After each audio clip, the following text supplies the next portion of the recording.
শবে বরাত রাত্রটি এমন একটি ইবাদতের রাত্র, এটা শুধুমাত্র আখিরি জামানার নবীর উম্মতের জন্য আল্লাহ পাক রব্বুল আলামিন স্পেশালভাবে শবে বরাতের রাত্রটাকে নিয়োগ করেছে।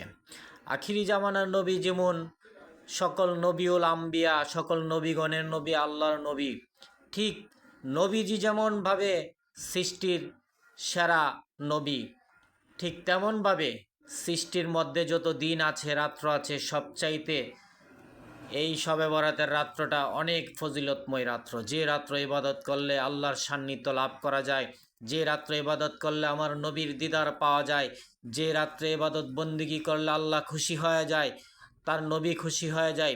নবী খুশি মানে আল্লাহ খুশি, আল্লাহ খুশি মানে নবী খুশি। তাহলে আপনি আল্লাহর বন্ধু হয়ে যাবেন, আল্লাহর বন্ধু মানে আল্লাহর অলি হয়ে যাবেন।